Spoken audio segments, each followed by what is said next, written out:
¿Qué más, Andrés? Hoy vamos a presentar el mito que se nos asignó, que es el vuelo de Ícaro. Nuestro grupo está conformado por Santiago Betancourt, Juan Felipe Delgado y Santiago Rojas Bruce de 11B. Nosotros dividimos la presentación en cuatro partes, que la primera es la narración del vuelo de Ícaro, que va a ser Juan Felipe Delgado el que contará cómo es esa historia y pues digamos que las partes de la historia. La segunda parte, que la haré yo, son las interpretaciones que se le da al mito y la relación con los textos que hemos leído a lo largo de este logro. Y la tercera parte, que va en conjunto con la cuarta, son los diferentes usos que se le ha dado al mito, al vuelo del Ícaro y, pues sí, como los diferentes usos. Bueno, el contexto histórico del vuelo de Ícaro, como es obvio, es la antigua Grecia y bien hemos sabido a lo largo de este logro la importancia que tenían los mitos en esta cultura, dada su función creadora y a varias funciones sociales de las que estaremos hablando más adelante. Siendo así, pasará a esta diapositiva que pusimos una de las frases que vimos en los textos que sentimos que se relaciona mucho con el mito, que dice: el mito se refiere siempre a una creación, cuenta cómo algo ha llegado a la existencia o como un comportamiento, una intuición, una manera de trabajar se ha fundado. Preferimos no explicar en este momento por qué se relaciona, sino que a lo largo pues, de la presentación se mostrará evidentemente cómo se hace. Entonces, siendo así, pasamos a que mi compañero Juan Felipe Delgado narre el mito. Bueno, entonces básicamente al escapar Teseo del laberinto y haber matado al Minotauro e irse con Ariadna de Creta, Minos se enfadó muchísimo con Dédalo, el arquitecto del laberinto, y mandó que lo encerraran con su hijo Ícaro dentro del mismo. Por si ellos escapaban y lograban salir del laberinto, Minos encargó y le dijo a dos guardias que si los veían escaparse, les cortarían la cabeza. Déalo sabía que era muy difícil escaparse del laberinto, por lo que le dijo a su hijo que consiguiera plumas de aves marítimas que habían dentro de la zona y él consiguió unas ramas. Con eso logró hacer dos pares de alas. Usó engranajes, las alas y además usó miel de abeja para poder pegar las alas en sí, para poder hacer las dos alas. Entonces, bueno, subieron hasta el punto más alto del laberinto y antes de partir, Dealo le explicó a su hijo que no se puede acercar mucho al agua, al mar, ya que la humedad haría que los engranajes se arruinaran. También le dijo que no se puede acercar mucho al sol, porque si no el calor haría que la cera de abeja eh, se, se, que, mm, se Se derritiera derritiera. y así las hojas las alas de las aves se desprendieran.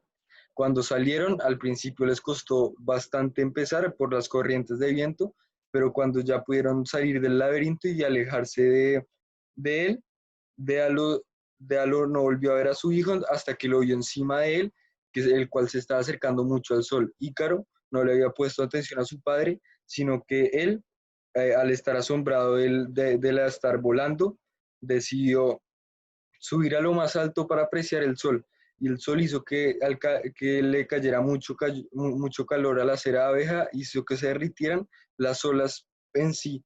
Se, se desprendieron todas e Ícaro se fue al vacío y cayó en el mar muerto.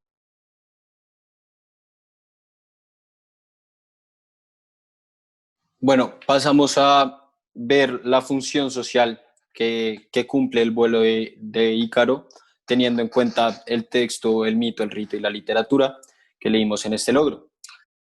La primera función social que podemos encontrar en el mito y relacionándolo en este caso al que se nos asignó es que el mito objetiviza los miedos. ¿Cómo? Lo que hace el mito es hacer que todos esos miedos queden plasmados en textos, en trabajos que perduran con el tiempo. Entonces podemos ver que el vuelo de Ícaro es un texto que lleva muchos, muchos años vigente y que de todas maneras sigue teniendo esa función de objetivizar los miedos. En este caso, ¿cuál sería el miedo? Ese miedo de estar encerrado, ese miedo que también puede ser el perder un hijo o el no enseñar bien un hijo y que termine en un destino malo. Digamos que se pueden sacar numerables miedos, pero siempre van a estar presentes, siempre van a estar objetivizados dentro de estas historias que terminan perdurando a lo largo del tiempo. Otra de las funciones es la función alegórica.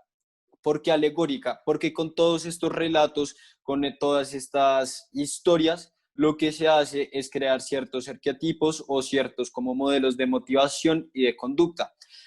¿Cuál puede ser la motivación en esta historia específica? Puede llegar a ser el hecho de que a pesar de estar encerrados, a pesar de estar en, digamos que en la custodia de un tirano, pues que no es un caso que llegue a ser muy específico al ponerlo en términos prácticos, pero sí en cualquier problema en el que uno esté, si uno le mete un poco de ingenio o si uno, digamos que trata de ser algo creativo, uno puede buscar la forma, analizando las situaciones, analizando las variables, de encontrar la salida hacia eso. Eso se puede ver cuando el papá de Ícaro estructura todas esas formas, pues, que son las alas, para poder salir del lugar donde estaban encerrados.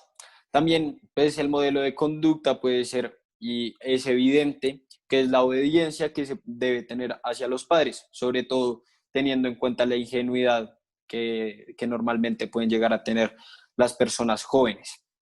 La tercera función, que va relacionada también con la cuarta, es la función social de la creación. Y es que en todas esas historias de los mitos se ven ciertos comportamientos, pero en este caso, el vuelo de Ícaro, no se ve la creación de una existencia o de cómo surgieron ciertas personas, no en este caso. En este caso lo que se ve son ciertos comportamientos fundados, que en este caso es la desobediencia de un hijo hacia un padre. Y por eso es que llega la ejemplarización, ya que con esa función creadora, con esa historia que se termina creando, lo que se hace es dar ejemplo de por qué, con una situación práctica, de por qué un hijo siempre debería obedecer a su padre, porque las consecuencias pueden llegar a ser negativas. Ahora pasamos a la estructura que tiene el mito. Y bueno, como sabemos, el mito tiene, digamos que tres partes específicas en las que se divide, que son la separación, la iniciación y el retorno. La separación en este caso, ¿qué es? Es cuando Dédalos, el papá de Ícaro, llega a la isla de Minos y pues decide llevar a su hijo y construye ese laberinto, pero además ayuda, pues le dice a Adriana cómo se puede salir de ese laberinto. Entonces, esa es la parte final, como la que se separa Dédalos con su destino, pues, que tenía antes, que tenía toda esa fama de ingenioso en Grecia, de poder crear tantas esculturas, tantos proyectos y así. Pues en ese momento en el que se separa de esa realidad y pasa a ser uno de los prisioneros de Minos, esa es la primera parte que se puede llamar separación. La segunda parte, que es la iniciación, es cuando empiezan todas esas aventuras y toda esa resolución de los problemas, y es cuando Dédalus crea esas alas para él y para su hijo para poderse escapar de ese destino al que estaban condenados con Minos. Entonces, pues él al saber que no se podían escapar ni por tierra ni por mar, trata de escaparse por los aires y ahí es como cuando empiezan a escaparse, cuando se logran escapar, ahí es cuando termina esa etapa de iniciación. Terminamos con la etapa de retorno. ¿Y el retorno qué significa? El retorno es cuando con toda esa euforia y con todo esa ansia, con todas esas ansias de libertad, Ícaro decide llevarse por esa intuición, por ese comportamiento de desobediencia, termina olvidando las advertencias que le dio al papá de no poder volar tan alto porque el sol derretía, dado el calor, la cera que tenía las alas que había creado y muere Ícaro, que esto trae también una de las características específicas del mito y es que hay drama. digamos que la ejemplarización que se da es que uno debe obedecer a los papás para, digamos, ir por el camino correcto. En este caso se pone en un caso extremo, ¿sí? Porque termina la muerte de Ícaro por no obedecer a los papás. Se sabe que no en todos los casos es así, pero en la función creadora y en la función ejemplarizante del mito, termina como con este toque dramático. Entre otras de las características del mito y pues digamos que su relación con la literatura y así, se puede ver que primero acá digamos que la, esto no es una invención del hombre y por lo tanto el hombre no es como tal el protagonista. Se sabe que Ícaro y Dédalos vienen como de dioses y todo termina siendo por la influencia de estos dioses, entonces los dioses son los protagonistas en este caso y estas otras de las características que resaltar en este mito, en el vuelo de Ícaro. Entonces con esto pasamos a que mi compañero Santiago de Betancourt explique la función como práctica que tiene. Listo, Andrés. Entonces, como ya mencionó Bruce en varios aspectos, básicamente el significado y la función del vuelo de Ícaro era como crear una especie de conciencia y crear un sentimiento pues de miedo hacia los más jóvenes de desafiar a sus padres y sus opiniones.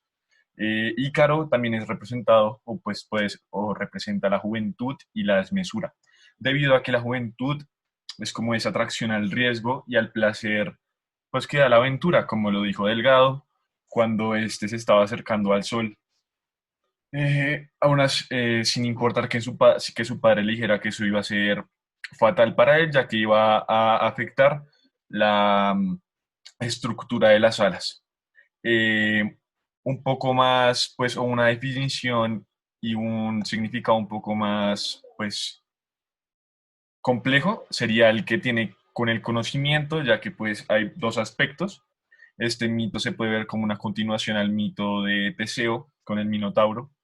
Y es que pues por un lado está la opción de la ciencia y la opción de la filosofía. Em, Esto ya que pues solo dos personas pues que se conocen en la filosofía, esto en la mitología griega, escaparon del laberinto, que fueron Teseo y Ícaro con su padre. Teseo mediante una opción más romántica, si se puede verlo de esa manera, Ícaro y su padre mediante una opción de ciencia al fabricar las alas con las que estos saldrían a volar. La última definición y pues el significado que se le puede dar a este mito es su relación con la ubris. La ubris se puede ver como el pecado mayor, uno de los pecados capitales, así como en la religión cristiana está la avaricia, estaría la ubris en la mitología griega, debido a que pues es la desmesura, la avaricia y la lujuria, o sea, impulsos humanos que sobrepasan pues, la mente, impulsos humanos que sobrepasan la racionalidad. Por último está pues esta imagen que representa en su totalidad al mito. Y con esto podemos llegar a la conclusión de que el vuelo de Ícaro es uno de los mitos que de verdad tiene esas enseñanzas tan marcadas y esa función ejemplarizante tan marcada. Como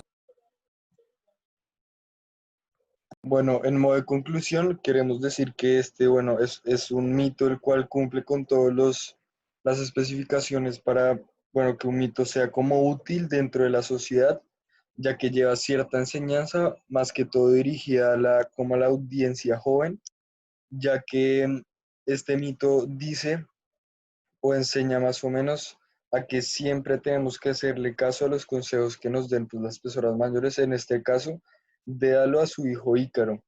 Y pues obviamente, pues dentro del mito, pues exagera un poco que termina con la muerte del hijo, pero es algo que también puede pasar en la realidad.